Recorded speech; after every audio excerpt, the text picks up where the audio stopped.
Hi there, we're going live. Talking home, happiness.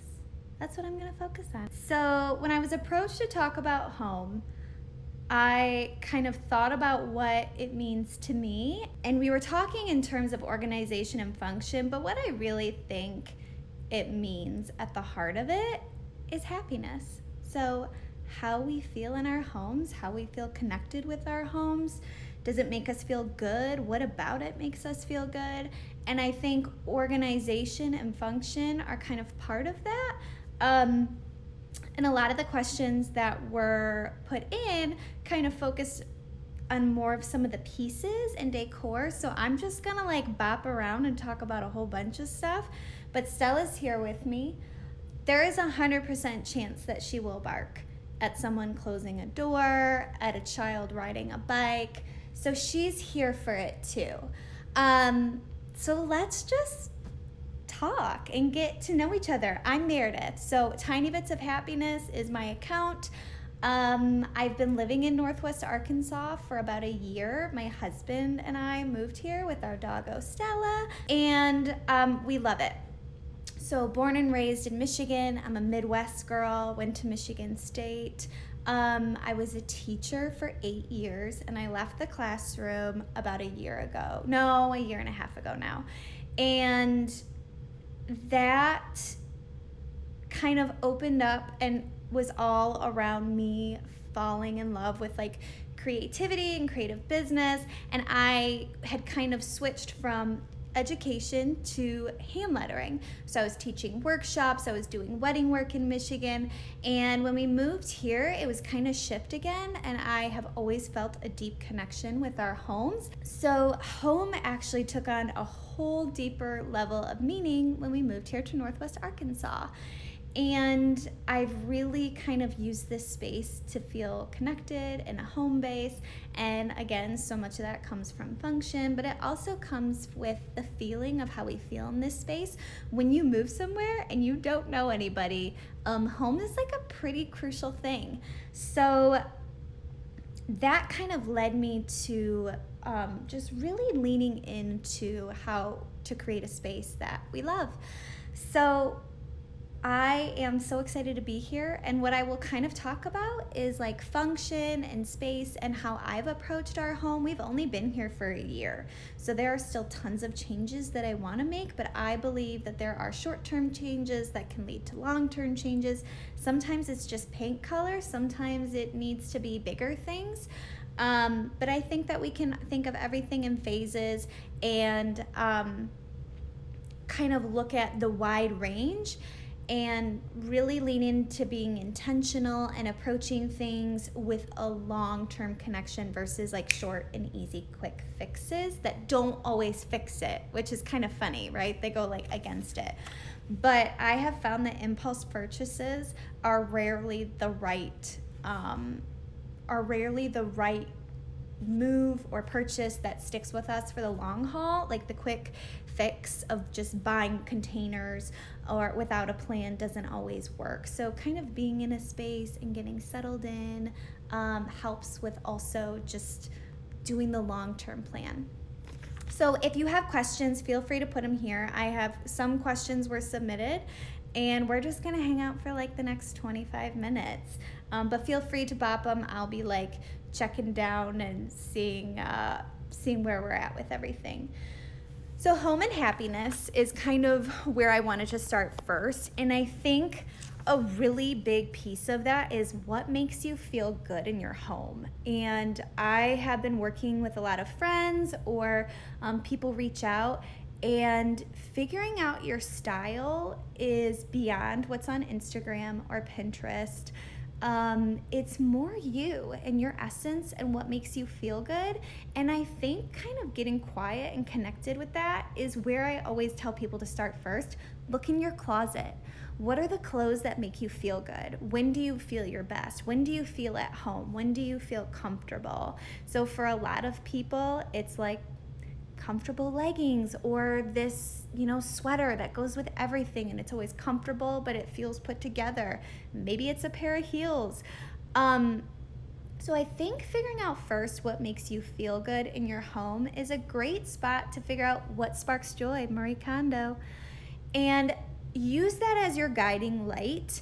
It's really easy where, like, in the internet and Pinterest and Instagram, to get caught up with what looks great for other people. I can't tell you how many times I've seen an outfit and I've been like, oh my gosh, that is so great. And then I just realized I'm not a heel person. I like tennis shoes. I like sandals. I like being really low key and casual. So while I believe there are times for like dressing up, it's not when I feel my best all the time. I feel more at peace in like really comfortable clothes on my couch, relaxing, maybe eating popcorn. You know what I'm saying? So chambray shirt, going for comfy and cozy. So kind of using that to get connected with what feels good for you. What feels good for you is going to be different than what feels good for other people. And also it might be different from the trends. I really believe when you figure out what you like versus what is feeling cool, you're not gonna go wrong because your space will always feel like you. And give yourself permission to change. So what you had 5 years ago may have been what you loved 5 years ago, and it may not be what you like now. And that's A-okay. We all grow up, we all change, we all, no joke, growing up, my room in the 90s was smiley faces with plastic furniture that I'm pretty sure was bright purple. And then I transitioned to like an entire Mickey Mouse bedroom. We change. We like different things. And kind of allowing our spaces to be organic and shift as needed. So right now, our season of life is that it's like me, my husband, and our dog. So we don't have kids, and as maybe that chapter opens up, our space is going to need to look different. Even when you have toddlers to teenagers, your space is going to change. So I always love to approach it with a place that's serving us in our life. What do we want at the end of the day? What feels good? What feels welcoming? And using that, and that may be something different year by year, season by season. So let's first just figure out what feels good. Go in your closet, take an inventory of your house. So when you walk around, maybe figure out what's your favorite room. It could literally be a closet or a basket or a painting. And use to start figuring out why that feels good. And I will encourage you to do this with Pinterest. So like, let's say I used to pin with abandon. I would just be pinning everything. And then I realized yeah, that's like $1 million house in Cape Cod. Of course it's beautiful. But what do I like about it? So sometimes it was the charm. I loved the picket fence and the flowers that were near it.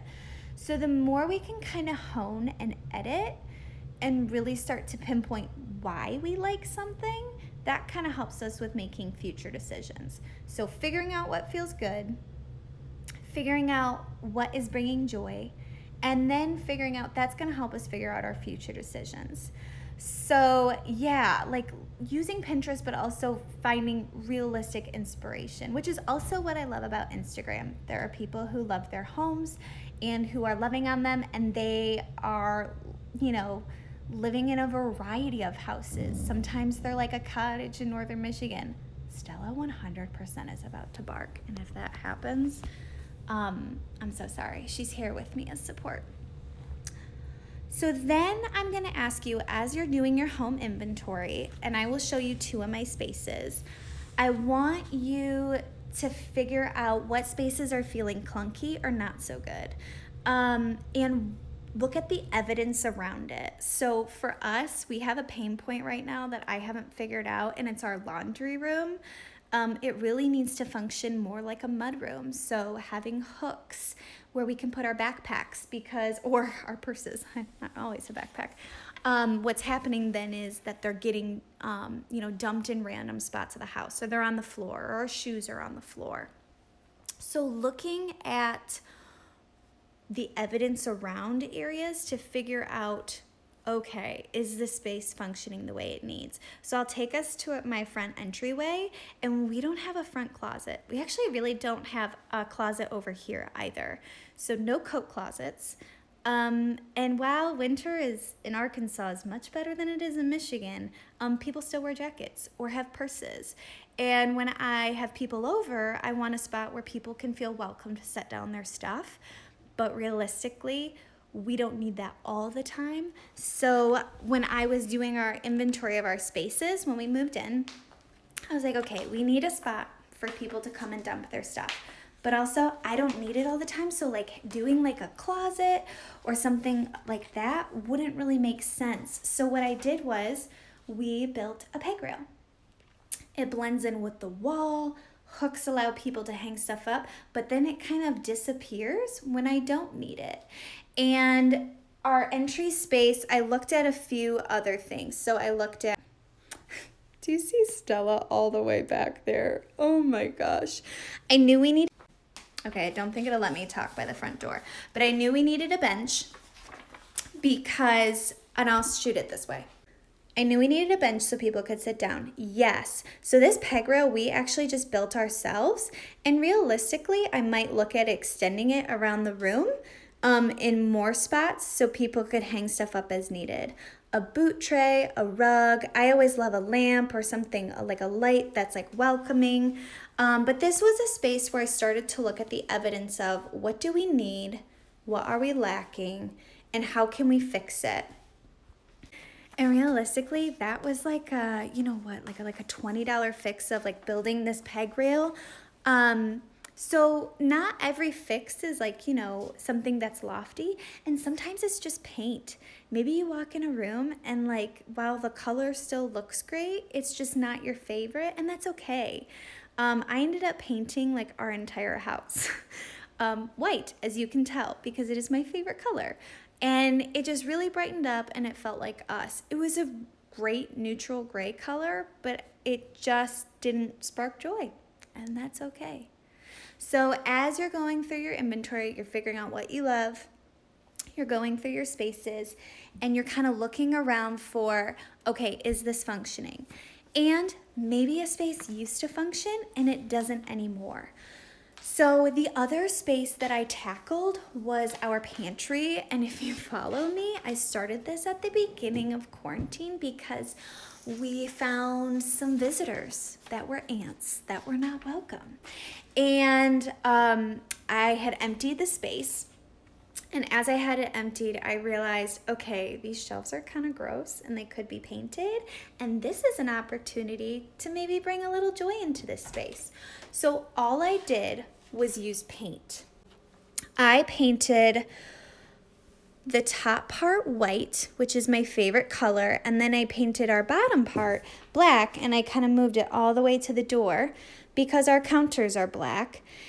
And I looked at function for what I wanted. I really like kind of concealing items that I don't want to see all the time. And so this is a work in progress. Thank you, Sarah. You're so kind. This is a work in progress. I haven't labeled any of the containers. I'm going to let us live with this for a little bit and see what's working and what's not. So I have these containers, and they have canned goods, they have flour, you know, they have a bunch of random stuff, and those can get changed whenever we want, and they slide out. So I used little furniture pads so they would slide easily. And then I just wanted to be able to decant some of our snacky items and having it just be a really clean space, and I get to see what we need all the time. I love the beauty of even just using like mason jars for storing pasta. It looks really pretty. You know how much you have of an item. And then even just displaying some stuff. So I got this thrifting at Goodwill. And I love to use it in the fall because of the leaves, but it also just looks really pretty on a shelf. And I don't need to use it all the time, but I like having it accessible. These are vases I use sometimes. And what I also did was I love that this is kind of now almost like a counter, And I can be able to set things on it and kind of see where everything is. So this really was all done with just paint. White paint, black paint, and then a polyacrylic over it. And also IKEA was the supporter for the extra containers that I needed. So Jara, thank you. I'm blushing. That is so nice of you. So the second space that I looked at for function was, how much do I really want to see? For some people, they would hate having their canned goods put away. I don't really need to access them that much. And right now we're in such a weird spot with the way we need our pantries to function. But I think figure out what works good for you. So another thing is figuring out like what visually feels good when you're seeing it.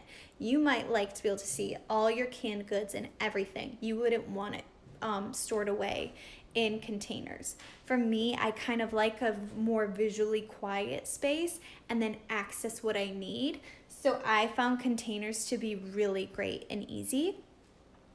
So that's just another way where you can look at function. And whenever I'm looking at adding function or pieces to our house, my one rule is that I always try to focus on, see the healthy stuff. I had actually tried to put our chips lower out of eyesight. I mean, we still go in there multiple times a day. I try to focus on things that are like naturally occurring. Wood, glass, steel. But the one area where I try to avoid or limit our plastic.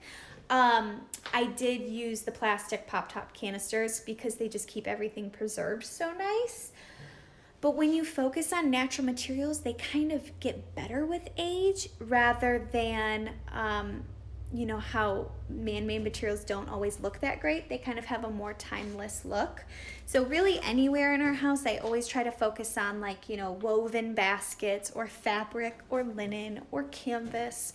And that has been something that sparked joy for me because even if something's functional, it can still be pretty, which is even like a wood broom and a metal dustpan versus the neon orange one and the one that's neon yellow. I don't mind having the wood broom out because now something that's functional can also be super pretty. So those are ways that I have figured out to spark joy is even, okay, what is functional in our space and maybe what's a way where I can love on it and get one that I don't mind that's sitting out on the counter. So a couple other things that I've done for that are our dish brushes. The Freckled Hen Farmhouse, which is one of my favorite stores that I've discovered here, they sell the prettiest dish brushes and I have loved using those. And then I just decanted our dish soap in a pretty container. And it may seem a little extra, but I really love the way it all looks on our counter and it always feels really intentional and put together. Another little thing I did, none of this is rocket science, but I found a container I really, really love and it stores our coffee pods in it. And it looks so great on the counter and the items are concealed, but it's right next to where it needs to be for it to function. So that's just a little way where I've tried to pair home with happiness with function. Getting items that I feel look beautiful, that feel like us, that can also serve a purpose. This is not about home and happiness, but if you know this dog, she is just serving up so many looks. And I just love her to death. She is in for such a bad haircut after this. And so if you, again, no, we are such suckers for her. If you have any questions, feel free to drop them down here. I'll be answering as I go. I have a few, but I want to make sure that I speak to if anybody has any questions. So rounding it back, isn't that the thing that keeps going around right now with people working from home with their spouses? I'm going to bring it back. Look for what sparks joy. Go in your closet, look around your house, see what corners you love. Use that as a jumping point to figure out, okay, I know I really, really love this. Do an inventory of your house. walk around. What feels good? What is feeling clunky? So where are shoes getting dropped off? Where could a basket be put in place for a catch-all? Those are great spots where you can figure out how to kind of conceal just daily life. So one thing I've done is put baskets next to, oh my gosh, I just can't even handle her. Baskets next to each of where my husband and I sit, and that allows us to store books that we're reading or just really anything that, we don't need out all the time, but we want to be able to access. So it's a pretty way to kind of corral some clutter and keep it accessible, but it just feels like it flows really well. So any recommendations for storing kitchen appliances? Mine take up so much space on the counter. Okay, I hear you. So if you're not using it all the time, I recommend just storing it in a cupboard. So like our blender, our food processor, even when I used to make a smoothie every day, I always just either stored it back in our pantry or in a cupboard because I just really liked having a clear counter. So if you have a pantry that has an electrical outlet, I would say that first. If it doesn't, even if you're able to maybe have an electrician at it, that's a great spot to just have everything plugged in. If not, that's not always the case. I tried to move our coffee maker down and then just add some functional items that are around it. I even have like a cutting board that I use that can sometimes just cover up the electrical outlet. A microwave. I know a lot of people like to even put the microwave in the pantry. That's not always possible, but that's a recommendation. I have our toaster in our pantry. My goal would be to have an electrical outlet added to our pantry just to give us the option. Yeah, because I'm the same way. I don't always love them on the counter, so I typically try to put them away, other than like a coffee maker, which we like to use all the time. So great question. Okay. Another recommendation that I have is if a room isn't working for you or you're just not sure if you're liking where everything is, clear it all out. And I call this quieting the space based on the Cozy Minimalist book, which is one of my favorite books. And just empty it out, like take everything off of surfaces and maybe even leave it there for a week.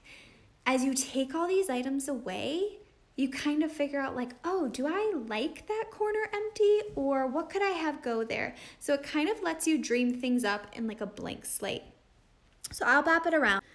I did that in our family room. I took everything off the fireplace. I took everything off the TV and everything off of surfaces, even pillows. So like even color. And I took even some lamps out and I just kind of paused to figure out what did I want in the space. This also is a great opportunity as you quiet. You can put everything into a room that you're not using or your bedroom, and you can close the door if you want. And this also lets you shop your house. So a lot of times you have the item, it's just in a different room. So I've done it where maybe I've quieted like one or two spaces. I've kind of taken things away and then I put them all in a pile and then I let myself either pick them out or kind of put things back little by little even. You can do things in phases. And I think this is also a great opportunity to remember our homes are organic places. They change as we change. They change with the seasons. They change with our moods.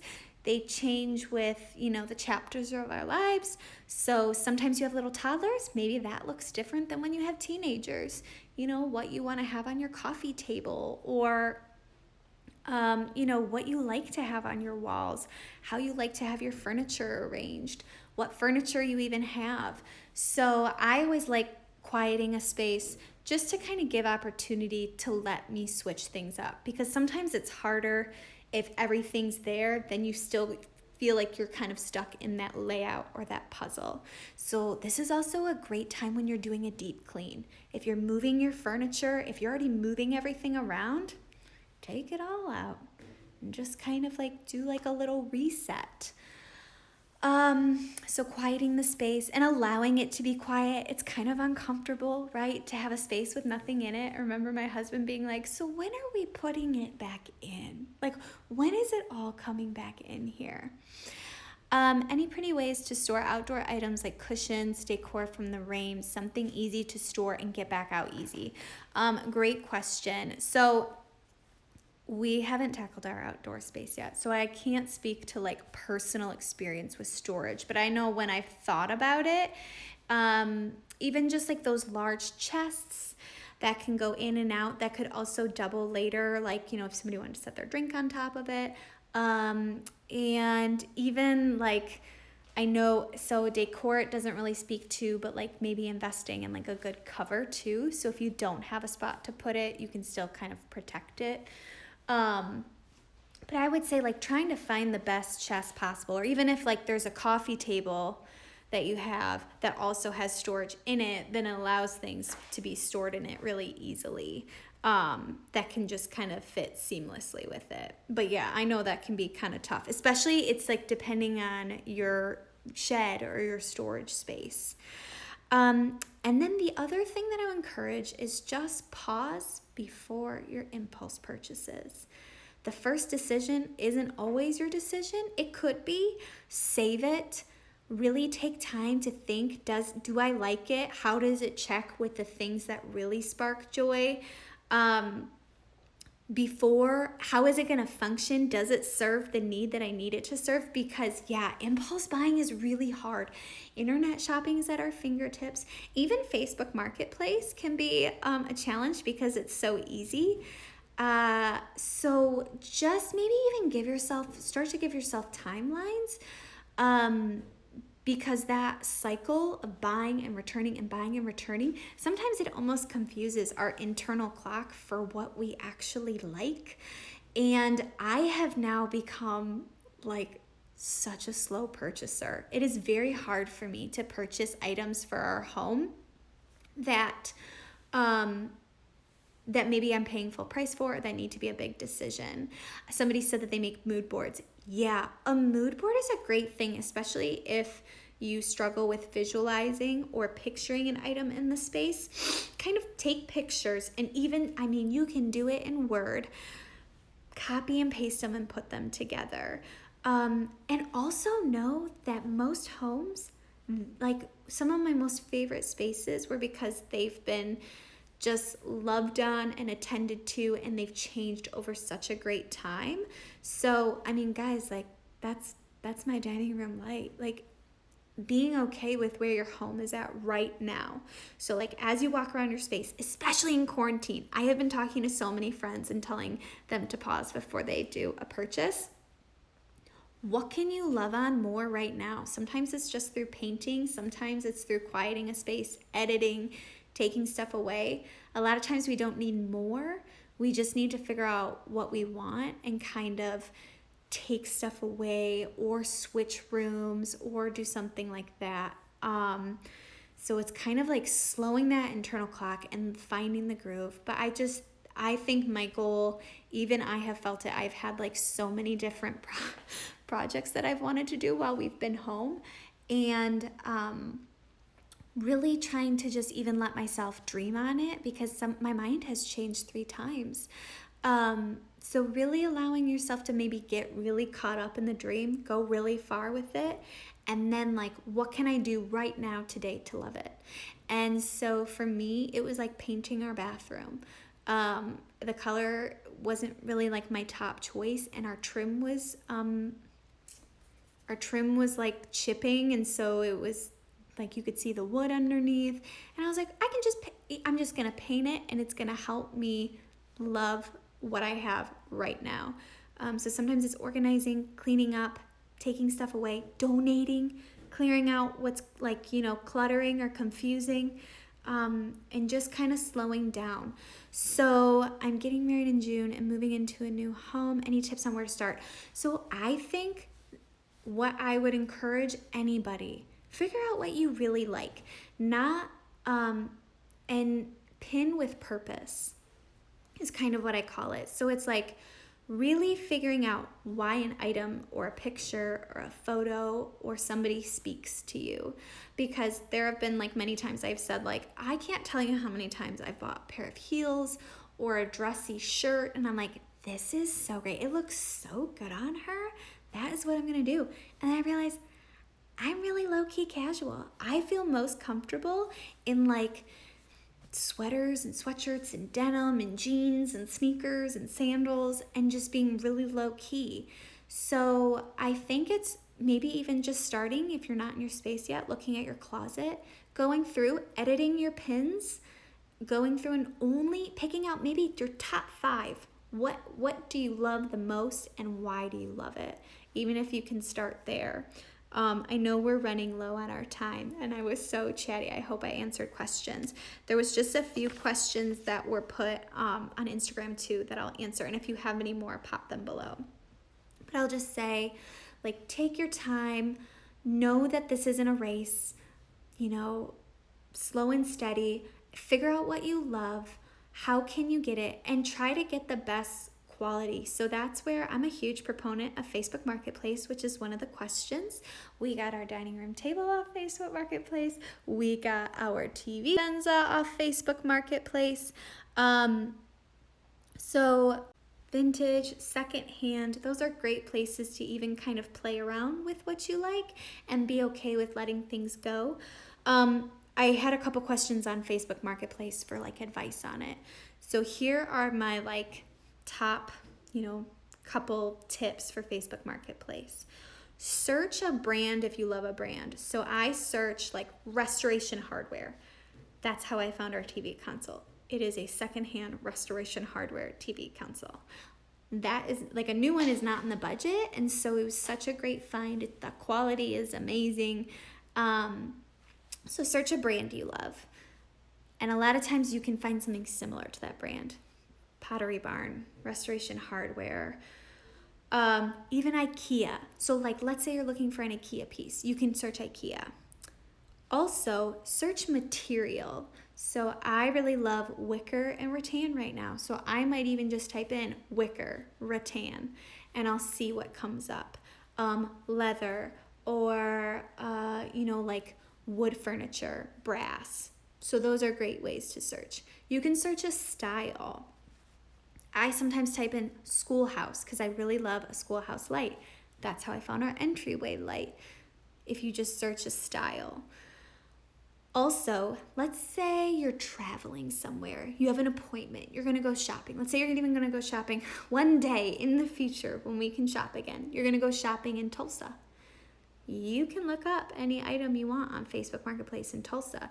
Stars don't always align, but it's worth a roll of the dice. That is how I found our entryway light. It's a schoolhouse electric light and is normally retail like $400, and I got it for $50. So sometimes just knowing if you're going to go into a different place, it's worth checking. I know that's weird in the world we are at today, but it will be different again. And then this last one, this is kind of funny, but search typos. So I just saw today somebody had said the same thing. Cupboard, like if you're looking for a cupboard, somebody might spell that Cubert, a cupboard. So a lot of times they're not sure what they have. Or like, let's say you're looking for a wingback chair. If you search in chair, a lot of people, when they have the item, they don't know what it is. So they're not going to write wingback chair. They're just going to type chair. So going general and then specific. So I kind of just bounce all over the place. I try searching a whole bunch of different stuff. And it is a long game. So, I found a couple pieces, but I strike out a lot too. The more you get on and check, the more likely you will be to find something. Hi, Kaylee. Hi, friends. Thanks for checking in. And then the last question I had was how to style shelves. I think there are a few things. If you have things that are meaningful to you, it is so cool to put them on display. So like books, or I received like a ship that was my grandpa's and he had built it, and I have it on the entry table in our entryway.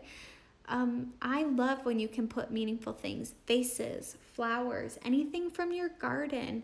It could even be a mason jar with flowers in it. It doesn't always have to be the expensive thing. It can just be a little thing that makes you happy. But I think vases, candles, lamps, think of objects and not just books. So sometimes it's like a sculptural piece or a huge vase or a bowl. So there's a lot of different ways that you can, a lot of different pieces, not just books or not just one thing. I think it's a mixture. So maybe figuring out what makes you really happy. And it might be something that used to have like a different purpose way long ago. Like I'm thinking of some of like the vintage tools or something that you could then put out. And that's kind of it for questions. So just to recap, just figure out what you love, what sparks joy, look in your closet, love on your home, figure out what you love about your home, check your spaces. You know, if you see the evidence that shoes are everywhere, maybe you just need a basket, or coats are getting draped over chairs. That's what happens in this house. Maybe you need a hook, and figuring out where that can go. Or if you're always looking for an item, is there a better spot that it can go in? So I think a lot of it is just kind of not breaking yourself out of the flow and just seeing how things are working. And quiet spaces and edit, and then just pause before impulse purchases. Really take time, set a mood board, and think about how you really like it versus somebody else really liking it. Because your style, the best part is that it's your style. It's you, it's unique. And that's what makes a home so special, is that it feels personal. So that's my 2 cents on function. It's just really a focus of home and happiness. And I'm so just honored that everybody showed up. Thank you. This will be going on the Leisurlist. You can access it later. I'm Tiny Bits of Happiness. My name is Meredith. You can message me whenever you want. And I love talking home. Thanks so much. That's so nice. I hope to be in touch. Bye, guys.